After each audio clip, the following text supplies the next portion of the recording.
Hola, este es un resumen con los conceptos necesarios de óptica física para hacer los problemas EBAU. Empezamos. La luz se propaga en línea recta con una velocidad c igual a 3 por 10 elevado a 8 metros partido por segundo en el vacío. Supongamos que un rayo de luz incide sobre la superficie de separación entre dos medios de forma oblicua. Definimos la normal, que es esta línea, que es la perpendicular a la superficie en el punto de incidencia. Se llama normal con N mayúscula y es muy importante porque con ella podemos definir este ángulo que se llama ángulo de incidencia, es el formado entre el rayo incidente y la normal.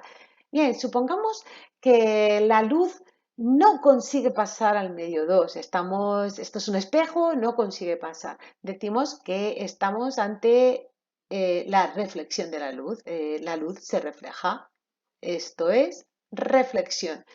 ¿Qué ocurre? Pues que la luz incide sobre el espejo y se refleja con el mismo ángulo de incidencia. A ver si me sale más o menos igual. Ahí está. Aquí. El ángulo reflejado es el ángulo que forma el rayo reflejado con la normal. Vamos a ver cuáles son las leyes de la reflexión. La primera ley es que el ángulo incidente, el ángulo reflejado y la normal están en el mismo plano. La segunda ley dice que alfa I es igual a alfa R. El ángulo incidente es igual que el ángulo reflejado. Ahora vamos a ver qué es lo que ocurriría si la luz consiguiese pasar al otro medio. Estamos ante la refracción, cuando pasa al otro medio. Aquí, además de experimentar un cambio de velocidad, un cambio de dirección, la luz va a experimentar un cambio de velocidad que viene dado con el índice de refracción. Índice de refracción que se representa con la letra N. Índice de refracción. N, ya lo he puesto aquí, depende del medio y es igual a es el cociente entre la velocidad de la luz en el vacío y la velocidad de la luz en ese medio. Ya no he puesto aquí medio 1 y medio 2, sino N1 y N2, sus índices de refracción. En el aire, el índice de refracción es igual a 1 porque se considera que la velocidad de la luz como es tan parecida a la velocidad de la luz en el vacío, pues se considera que N en el aire es más o menos 1. N en el agua es igual a 1,33. Como veis, cuanto más elevado es el índice de refracción, mayor es la reducción de la velocidad. Y hablando de velocidad, a ver, velocidad, tenemos que la velocidad es espacio partido de tiempo, ¿no? La velocidad en el vacío, lambda partido de t. Si esto lo puedo expresar en función de la frecuencia, ya que la frecuencia es la inversa del periodo. Puedo decir que esto es igual a lambda por t. F. Bueno, ahora vamos a considerar que esto es el aire y esto es el agua. Es decir, la luz pasa de aire a agua. Vamos a ver qué ocurre. Con la velocidad c en el en el aire, perdón, es igual a lambda 0 por f. ¿Vale? Esto es en el aire. Y en el agua, V es igual a lambda en el agua por F. Como veis, no he cambiado la frecuencia porque la frecuencia no varía. La frecuencia depende única y exclusivamente del foco emisor. F depende del foco emisor. Perdonad que insista, pero es súper importante que sepáis que cuando la luz pasa de un medio a otro, su frecuencia no varía. Esto nos va a servir para hacer multitud de problemas. Sí que varía la longitud de onda, no varía la frecuencia. Bueno, vamos a volver aquí a este gráfico. ¿Cómo sé que la luz al pasar al agua, del aire al agua, se acerca a la normal? ¿Cómo lo sé? Bueno, pues por las leyes de la refracción, iba a decir reflexión, que dicen que el alfa y el ángulo incidente, el ángulo refractado y la normal están en el mismo plano y también nos dicen que la relación entre N1, N2, alfa I y alfa R es esta. N1 por el seno de alfa I es igual a N2 por el seno de alfa r. Esto es la ley de Snell y nos va a servir para hacer multitud de problemas. Bueno, a lo que íbamos, que si pasamos, estamos en este ejemplo, si pasamos de aire a agua, ¿por qué sé que se acerca a la normal o que se aleja de la superficie el rayo refractado? Porque si yo aplico esta fórmula, 1 por seno de alfa i es igual a 1,33 por el seno de alfa r. Mirad, si yo multiplico el 1 por un número grande, esto va a ser igual a un número grande por un número pequeño. Para que se cumpla la igualdad, esto tiene que ser mayor que esto. ¿Lo veis? Así tendré pequeño, grande, igual a grande, pequeño.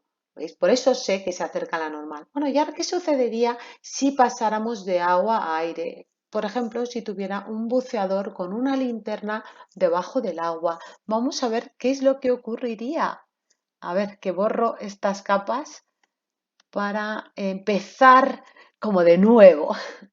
Aquí están. Tengo un buceador con una linterna y en el agua. Vamos a tener un rayo de luz que pasa del agua al aire.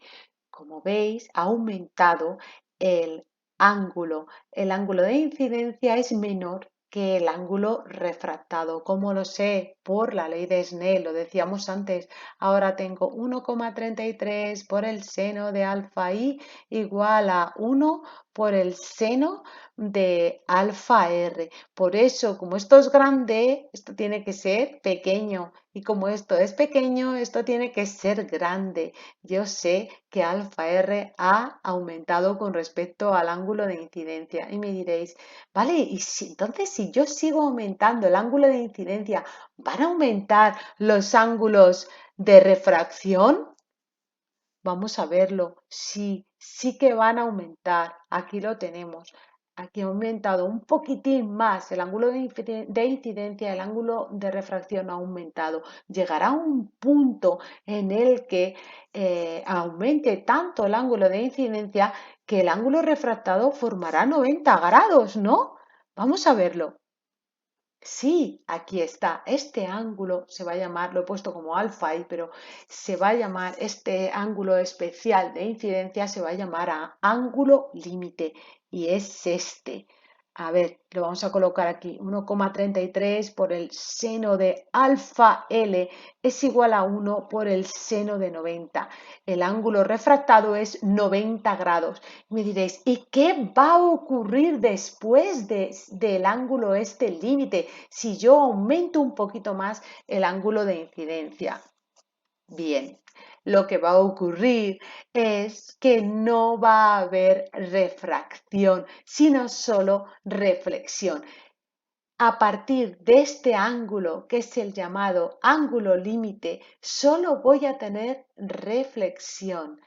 Este fenómeno se llama el fenómeno de la reflexión total y es súper importante, nos lo piden en multitud de problemas. Vamos a seguir calculando el ángulo límite entre el agua y el aire. 1,33 seno de alfa L igual a 1. Despejo de aquí, seno de alfa L es 1 partido de 1,33. Alfa límite hago el arco seno de 1,3, de 1 partido de 1,33 y esto va a dar 48, creo que da, sí, 48,75 grados. Bueno, pues si el buceador, si el rayo de luz procedente de la linterna del buceador incidiera con un ángulo mayor de 48,75, no pasaría la luz al otro lado, al aire, sino que se reflejaría. Eso es lo que significa la reflexión total y el ángulo límite. Bueno, por último, vamos a ver la dispersión de la luz, este fenómeno. La luz blanca está formada por un rango de frecuencias y al pasar por el prisma, cada una de ellas aparece de forma individual. Lo que ha sucedido es que el prisma tiene un índice de refracción distinto para cada frecuencia. La frecuencia de la fuente sigue sin variar.